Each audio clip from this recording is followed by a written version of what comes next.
week, the unpaid staff of the African National Congress embarked on a protest in different parts of the country. The staff are approaching the fourth month without salaries. Their medical aid has been suspended due to the party's financial woes. Employees previously embarked on lunchtime pickets and go-slows, and now they've threatened more action. That's tomorrow at the St. George Hotel. To tell us more about what we can expect there, we're joined by Mvusi Mdala, Chairperson of the ANC Staff Representative Committee. A very good morning to you. Thank you so much, Mr. Mdala, for joining us on the show. You are approaching a fourth month without salaries. It seems that your cries are falling on deaf ears. Let's talk about the impacts, what these 4 months have meant for staff members.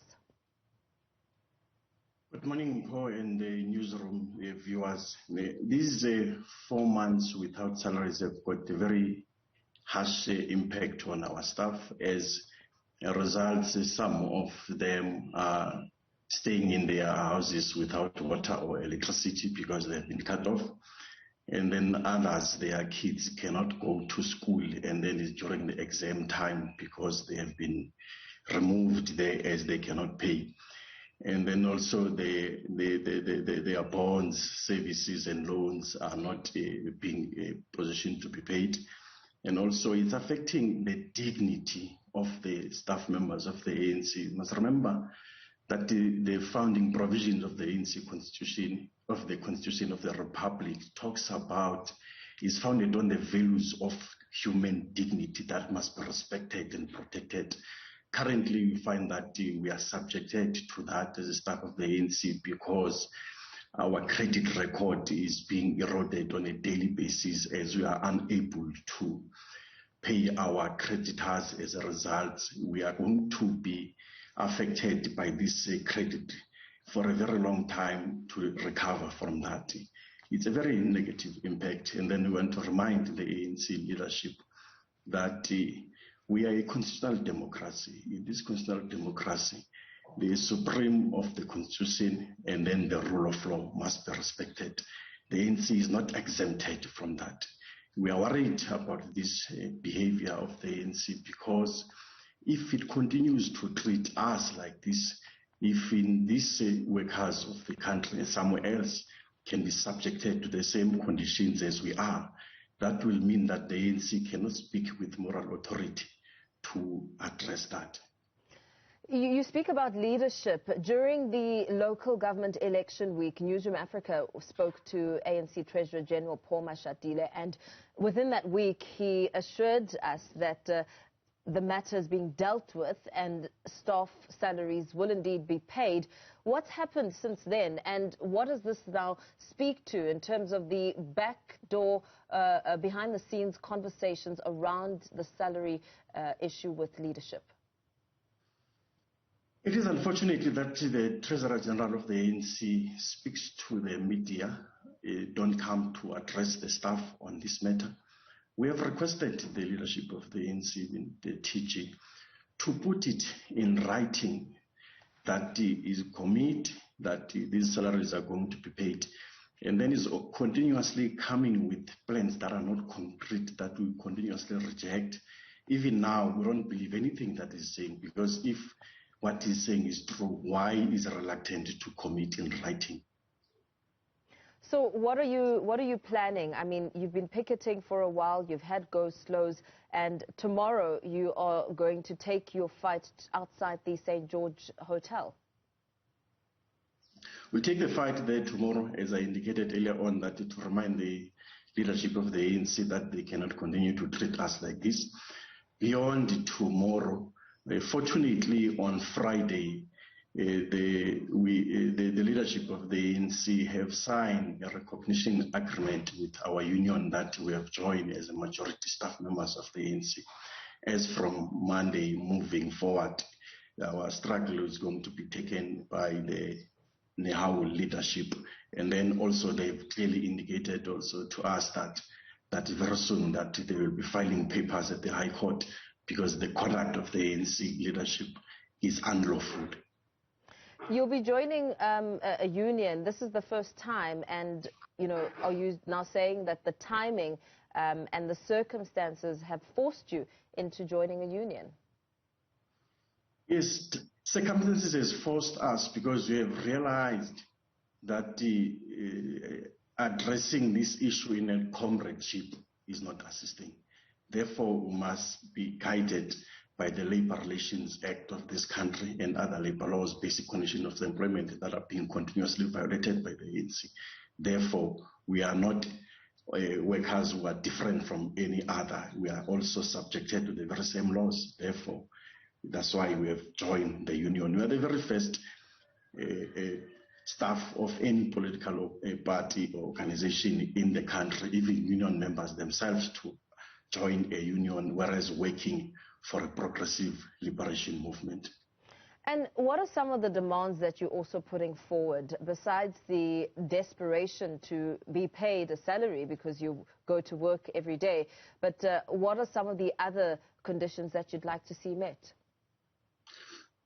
Other conditions that we want to see met, one is the question of the Provident Fund that was last paid in November 2018. That Provident Fund, as it is not paid, what subjecting workers of the ANC. We have got members of the ANC, our former staff members who have passed on. Their families, those staff members were breadwinners in their respective families. The Provident Fund is unable to pay what is due to them because it's not paid up. Therefore, this is subjecting them to further poverty. And then other demands that we are saying is that we've got staff members who have been working in the ANC offices for more than 20 years who are not having any benefits. And then we are saying that those must be deemed as permanent staff members because that subject, what they are subjected to is against the laws of this country. We are saying that our medical aid that is even currently being suspended, that must come. We can't have a situation like that on a month-to-month basis. We've got workers currently that are going to postpone their appointments that are having with the hospitals because the medical aid is not paid. And then we are saying that there must be equal work, equal pay. There must be grading that is known to everyone. That we are saying that we must know the organogram of the ANC. Those are the issues as we are moving forward. We believe that our trade union is going to take them up and fight and ensure that there is fairness in the Luthuli House. And how widespread is this salary problem? I mean, are we looking at some provinces who may have staff that are getting paid and then others being left in the dark, or is it really a national problem?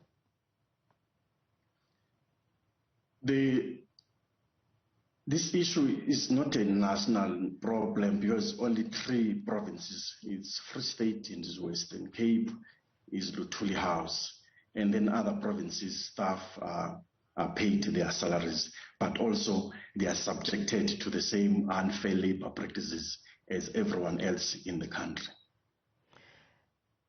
In terms of some of the conversations that you've had with leadership, I mean, you speak about the Treasurer General, you say that he should address you, put things in writing, but in terms of some of the reasons that you're getting as to why salaries have not been paid, I mean, the Political Party Funding Act was one such reason that was put forward as a barrier.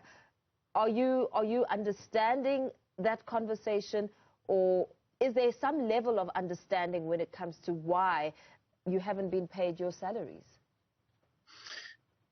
On the 15th of June, if you remember, we had a picket in all our provincial offices. And then in that memorandum that we submitted to the leadership, we cited one of the reasons why we are subjected to this non-payment is a financial mismanagement. And we still believe strongly that is the situation.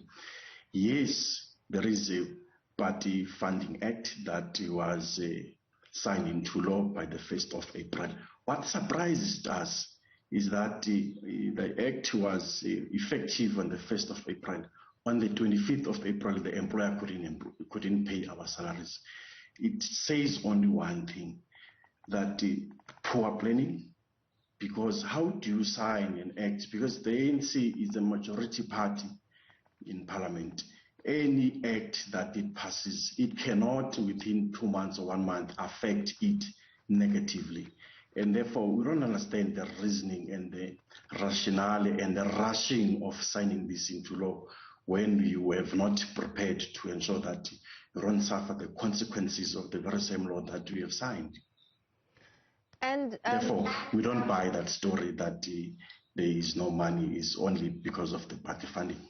With no money and no salaries, what does this mean for staff members on a day-to-day? Is everybody attending work as normal?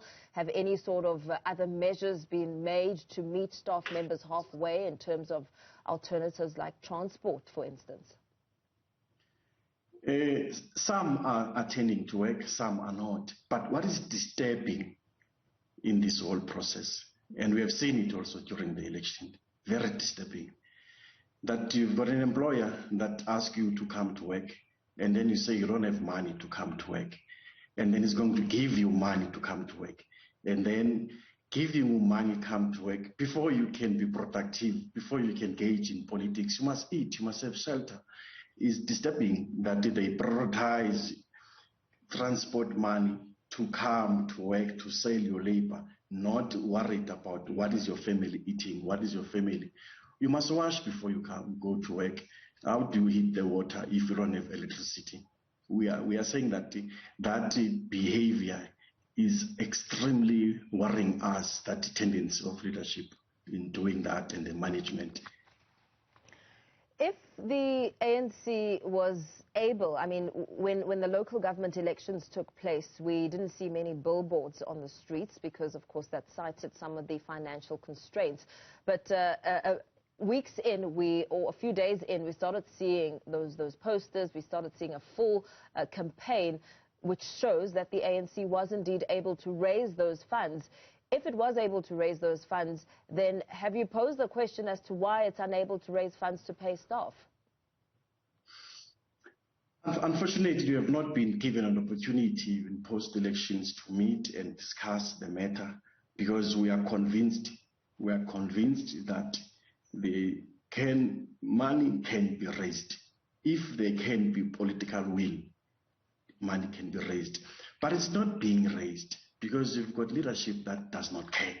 They don't care about the welfare of its staff members, and that is worrying us dearly. As you prepare to take your picket outside the St. George Hotel, are you hoping that someone will come out to address you? Or will you be submitting a memorandum of demand? What are you going to be doing on paper to prove, to really escalate your demand for a salary? As we'll be picketing there outside St. George's, we expect that someone will come and address us. We can't resubmit the same memorandum that we have submitted because our demand have not changed. But we can do that courtesy if maybe they have forgotten about them to resubmit to them. But at least that courtesy also from them, showing leadership, showing caring, and then I think they will come and address us. Very well. Let's leave it there for now. Thank you so much for your time. Mvusi Mdala, Chairperson of the ANC Staff Representative Committee, speaking to some concerns as ANC staff members are now going for a 4th month without salaries being paid. They're taking this fight outside the St. George's Hotel tomorrow, a story that we will be tracking for you. Up next.